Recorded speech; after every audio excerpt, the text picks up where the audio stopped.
Et bonjour chevalier, bienvenue sur Sensei Awakening Night of the Zodiac. Aujourd'hui, je vais vous montrer comment créer ses propres compositions pour le Galactic Duel.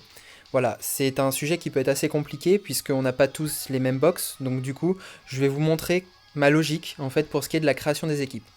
Avant cela, je vais d'abord répondre à une demande d'un abonné qui est comment monter un personnage 80, donc je vais le faire là en fait avec vous directement, puisque j'en ai un à monter 80. Donc je vais vous montrer ma méthode. Ça pourra peut-être vous aider. Donc du coup, je vais partir sur le signe noir. Donc le signe noir, je vais le monter 80. Donc voilà comment je fais. Donc déjà, là il était niveau 40. Je vais le passer au niveau 60. Voilà, donc ça c'est fait. Ensuite, je vais aller à la réincarnation. Et donc là, je vais lui mettre, donc là j'avais déjà 3 tomes level, donc 4 étoiles au niveau 40. Ce que je vais faire, c'est vous montrer carrément comment est-ce que je fais pour les monter, ces tomes-là. Donc du coup, je vais partir ici. Je vais aller sur les tomes 2 étoiles. Donc celui-là, en fait, déjà, je vais le passer niveau 20. Ensuite, je vais aller en réincarnation et je vais le passer à 3 étoiles, manuellement. Pourquoi est-ce que je fais ça? Parce que je pense qu'en stock, j'ai déjà des chevaliers, en fait, qui sont au niveau 3 étoiles, et donc je vais faire une économie d'XP. Donc là, je vais aller ici, je vais le monter au niveau max jusqu'au niveau 40, aller en réincarnation, et là vous voyez que j'ai bien du 3 étoiles. Donc si on regarde bien, ça m'a coûté 75 000 plus 848, plus 848 000, donc du coup 915 000 d'XP. Vous allez me dire oui, mais pourquoi tu l'as pas fait en réincarnation rapide directement, etc. Tout simplement parce que je préfère le faire comme ça, parce qu'en réincarnation rapide, quand on se casse pas la tête à changer par exemple manuellement les chevaliers qu'on veut mettre ici en faisant... alors je sais plus où est-ce qu'il faut aller, là ici dans l'anime modifié, ce qui est un petit peu laborieux à faire. En réincarnation rapide, ça coûte 1 370 000. Je vais quand même le faire une fois. Voilà, vous avez ces deux possibilités-là. Mais moi, personnellement, ce que je vais faire, c'est que je vais avoir tendance à le faire manuellement. Quand vous faites des actions manuelles dans ce jeu, généralement, vous êtes assez récompensé, en fait, puisqu'en faisant bien attention à ce que vous faites souvent des économies par-ci, par-là. Donc là, je vais le faire une dernière fois.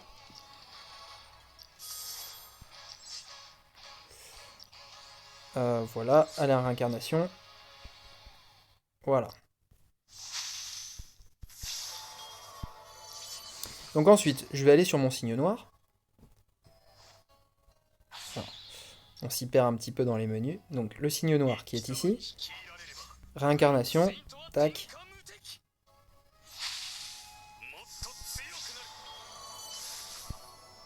Voilà, donc là, le voilà 5 étoiles. Ensuite, je vais le monter jusqu'au niveau 70. Voilà qui est fait. Maintenant, ce qu'il me faut, c'est donc 4 tomes à 5 étoiles. Donc, ce qui est assez long à avoir. Mais bon, je vais le faire avec vous là maintenant. Donc, quand je vais aller dans tomes. Alors, sachez que pour avoir 4 tomes à 5 étoiles, il faut avoir 16 tomes à 4 étoiles. Donc voilà. Là, j'ai déjà un tome qui est déjà à 5 étoiles qui était en attente. Ce que je vais faire, c'est que là, ici, je vais aller en réincarnation rapide. Et je vais monter celui-là directement à 4 étoiles aussi. Ensuite, je vais prendre un tome level 40. Je vais le monter jusqu'au niveau maximum à 60. Puis, je vais utiliser 3 tomes level 40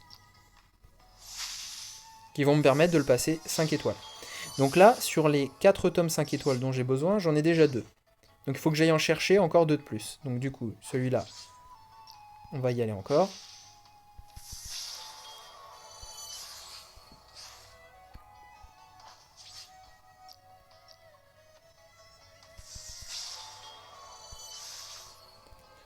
Voilà, encore 2 autres comme ça, pour en avoir un troisième à 5 étoiles. Comme vous voyez, ça coûte vraiment pas mal de ressources. En fait, pour monter un personnage de 1 à 80, sachez qu'il faut environ entre 70 et 80 millions d'XP pour monter absolument la totalité. Voilà, si en plus derrière vous voulez le mettre en 8ème sens au maximum, c'est-à-dire en gros le mettre 6-6-6-6, eh bien sachez que ça va vous coûter environ 10 millions d'XP supplémentaires. Donc en gros, pour être large, prévoyez 100 millions d'XP pour monter un personnage en totalité, c'est-à-dire niveau 1 à 80 et derrière full 8ème sens.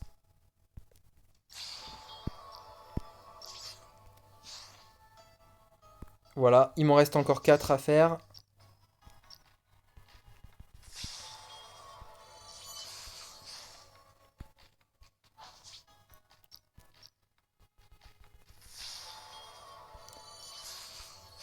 Allez, encore 2 petits et on est bon.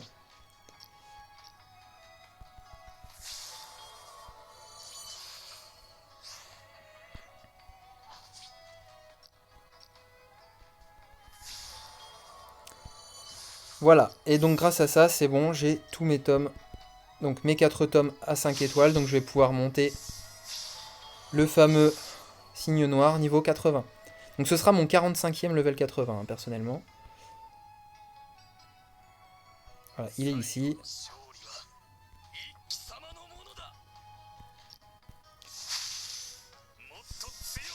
Et voilà. Donc là, il est niveau 70 à 6 étoiles. Et on finit l'entraînement.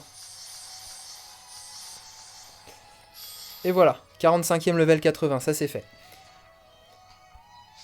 Par la suite, donc je vais monter son 8e sens. Mais bon, ça, je vais pas vous le montrer, ça vous connaissez. Donc voilà.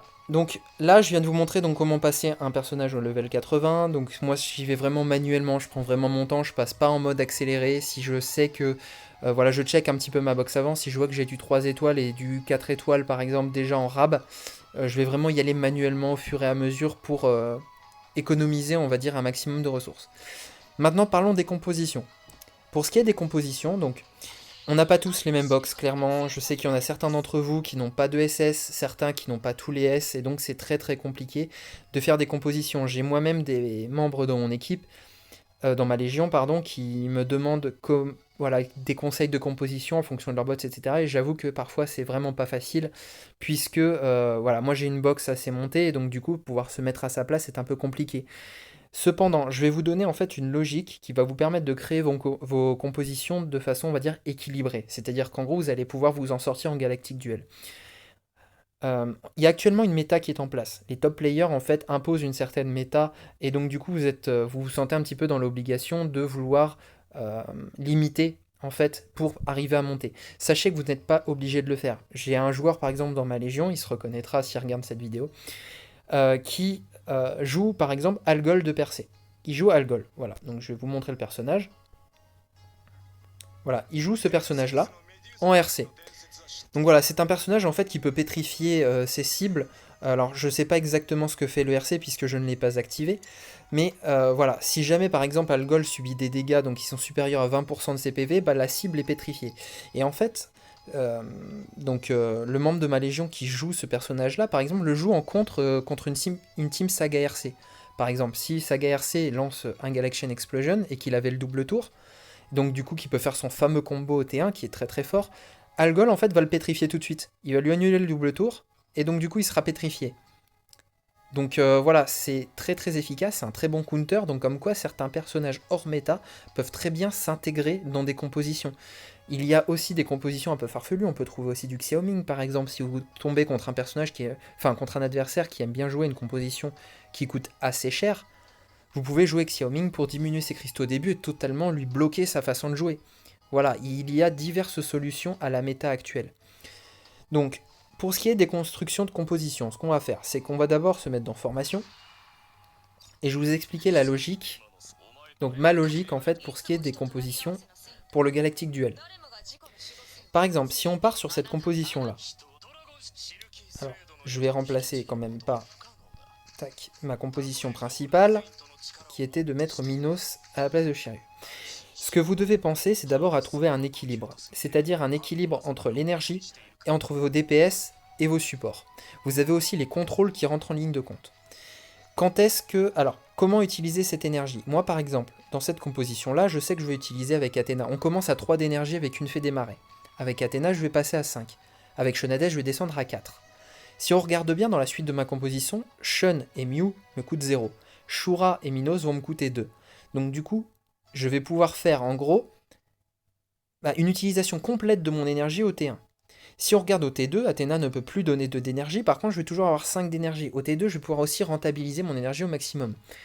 Au T3, ce que je vais pouvoir faire, c'est carrément soit une tempête nébulaire, soit faire donc une double lame sacrée avec mon Shura, puisque je vais avoir 6 d'énergie.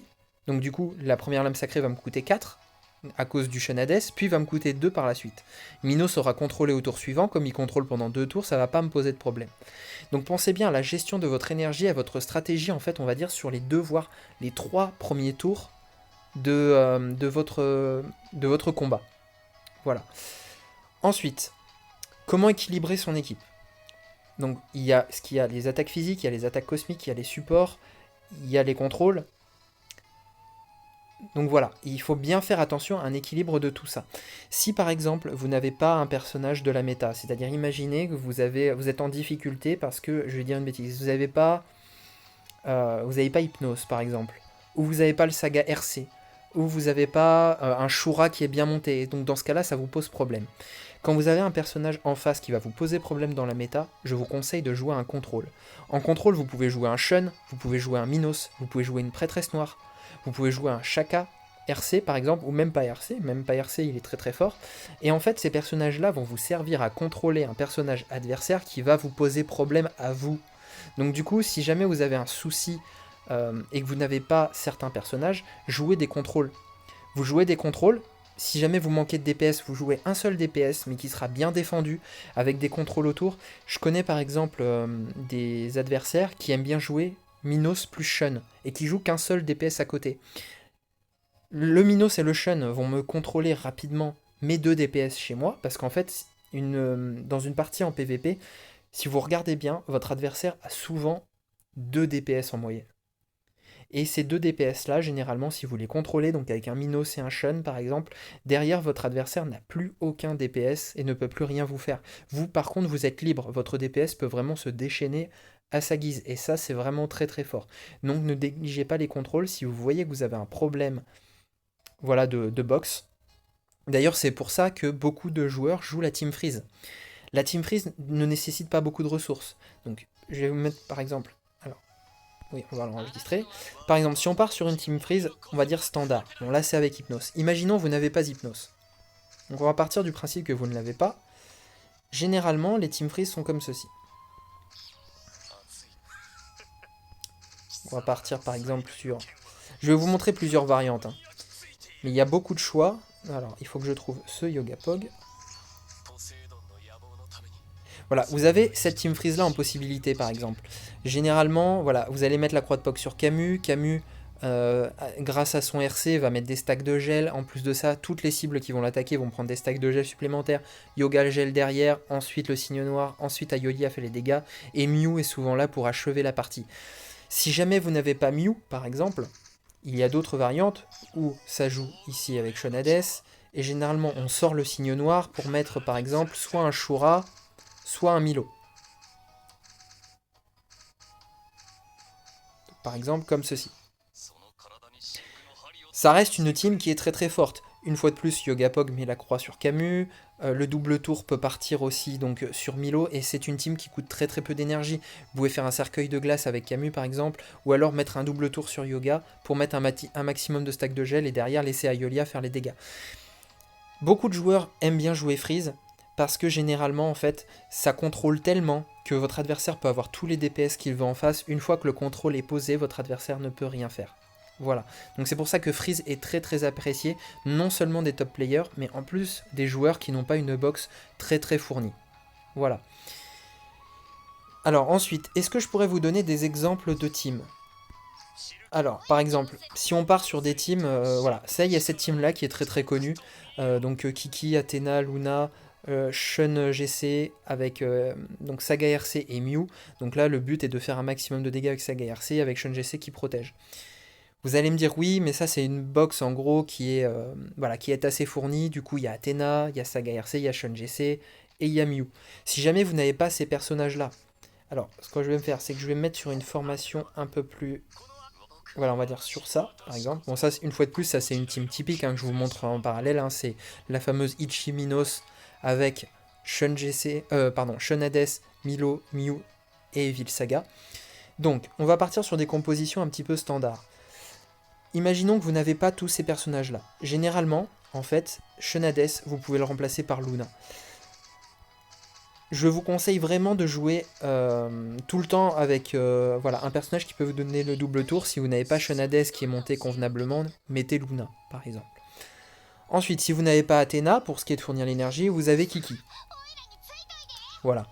Je pense que pas mal d'entre vous doivent avoir Pog quand même dans la composition maintenant, surtout que c'est un personnage qui ne nécessite pas d'être monté excessivement pour être joué. Donc du coup, vous pouvez mettre Pog, vous pouvez mettre aussi une Saori. Je pense que beaucoup d'entre vous ont Saori. Donc avec Luna, vous avez beaucoup de personnages qui peuvent être très très forts en combinaison. Vous avez Milo, qui depuis son RC est très très fort. Vous avez également Shura, qui peut faire l'affaire. Donc ces personnages-là sont très très forts, mais sont aussi très très fragiles. Donc du coup, si jamais vous voulez jouer ces personnages-là, je vous conseille de prendre l'un ou l'autre, mais de ne pas prendre les deux. Parce que ça peut vite être problématique pour vous. Donc par exemple, on va dire qu'on va mettre Shura à la place, qui est un petit peu plus méta en ce moment. Ensuite, vous avez peut-être pas d'un Minos très très monté pour certains, donc du coup on va partir sur un exemple, où on peut mettre un Shun. Shun est un très très bon contrôle.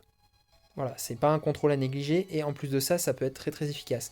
Donc si on regarde bien là actuellement la composition, donc il faudrait que je remplace Mew. Mew, enfin, il y a beaucoup de monde qui l'a, mais peut-être que vous ne l'avez pas monté autant que d'autres. Donc du coup, on va peut-être partir sur un autre personnage. Alors, qui est-ce qu'on pourrait mettre? Je sais pas si on pourrait mettre Shaka directement.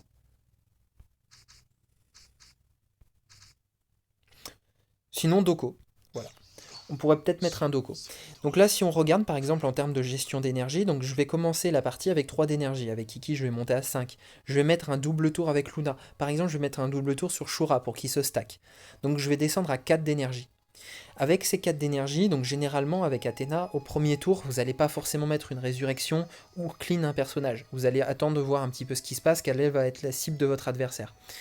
Si par exemple vous faites une team de ce genre-là, alors ce n'est qu'un exemple hein, pour les box qui ne sont pas très fournis par exemple, donc vous allez mettre un double tour sur Shura, vous allez faire une attaque basique avec, puis derrière vous allez pouvoir faire une lame sacrée.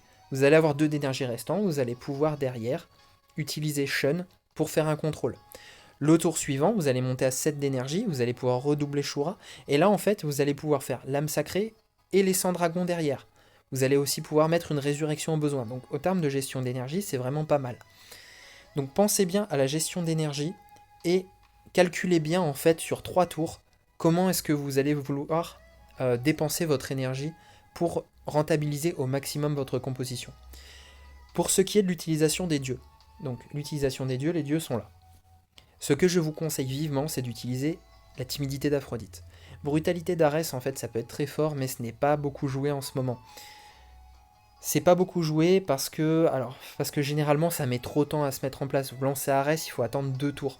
Ce qu'il y a, c'est qu'en ce moment, dans la méta, on a des personnages qui tapent très très fort, et qui tapent très fort même dès le premier tour. Par exemple, un Shura peut vous tuer un personnage au premier tour. Du coup, la timidité d'Aphrodite en ce moment est beaucoup plus conseillée. Et il faut essayer bien sûr de la monter au niveau 5 le plus rapidement possible. On a eu vent que des autres dieux en fait sont en cours de préparation, voilà sur la chinoise, mais bon, c'est pas d'actualité pour nous, donc un conseil, utilisez vraiment la timidité d'Aphrodite. Voilà. Donc ça c'est mes conseils pour ce qui est des compositions d'équipe, c'est-à-dire la gestion d'énergie. Pensez bien aussi, alors avant tout, c'est à la vitesse. Aussi. La vitesse est très très important. Si on repart par exemple sur l'exemple de la Team Freeze, donc cette Team Freeze là, généralement en fait Aiolia est très fort pour faire son combo si des personnages sont sous contrôle. Généralement, il faut que votre Yoga et votre Aiolia soient très très proches en vitesse. Si on prend l'exemple de cette composition là, si on regarde un petit peu en vitesse, on voit que Yoga ici est à 413 et qu'Aiolia est à 371. Donc c'est-à-dire par exemple que là l'écart de vitesse est assez bon, parce que si jamais je prends un coup de décélérateur sur mon Yoga, donc que mon Yoga va prendre moins 30 de vitesse à cause d'un décélérateur adverse, je vais descendre à 383. Il est toujours juste avant Aiolia, du coup Aiolia va pouvoir faire son combo derrière. La gestion des vitesses est primordiale dans vos compositions. Si vous voulez par exemple faire très très mal en début de partie, maxez la vitesse de votre DPS. Il faut souvent aussi, par exemple, qu'un Shun GC, ou qu'un personnage qui doit défendre l'un de vos autres persos, par exemple Shiryu GC, c'est un très très bon exemple. Si par exemple je retourne sur cette composition là, et que je vais prendre, donc en exemple, Shiryu GC, Shiryu GC est un personnage qui protège un personnage qui est juste avant, ou juste après, et juste après lui. Du coup, il faut que sa vitesse soit calibrée en conséquence. Donc là, par exemple, ce que j'ai fait, c'est que j'ai fait en sorte donc la vitesse de mon Shiryu GC, qui est à 443, se situe entre Mew et Shura. Si jamais vous voulez, par exemple, que votre Shiryu se mette, par exemple, entre votre Shun GC et votre Shura, il va falloir soit accélérer le personnage, soit réduire la vitesse d'autres. Donc voilà, c'est un certain équilibre à trouver en fonction de votre box de Cosmos, et en fonction de la stratégie que vous voulez mettre en place et des personnages que vous voulez protéger. Idem pour ce qui est des contrôles, si on regarde bien. Donc je vais vous remontrer l'exemple de mon Minos. Mon Minos, j'ai fait exprès de le rendre excessivement rapide.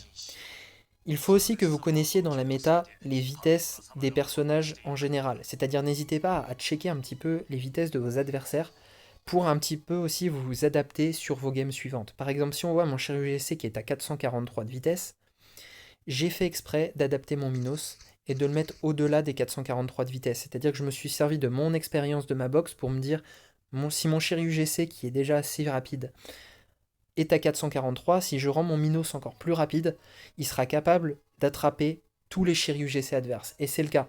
Mon Minos est très rarement dépassé par un Shiryu GC adverse.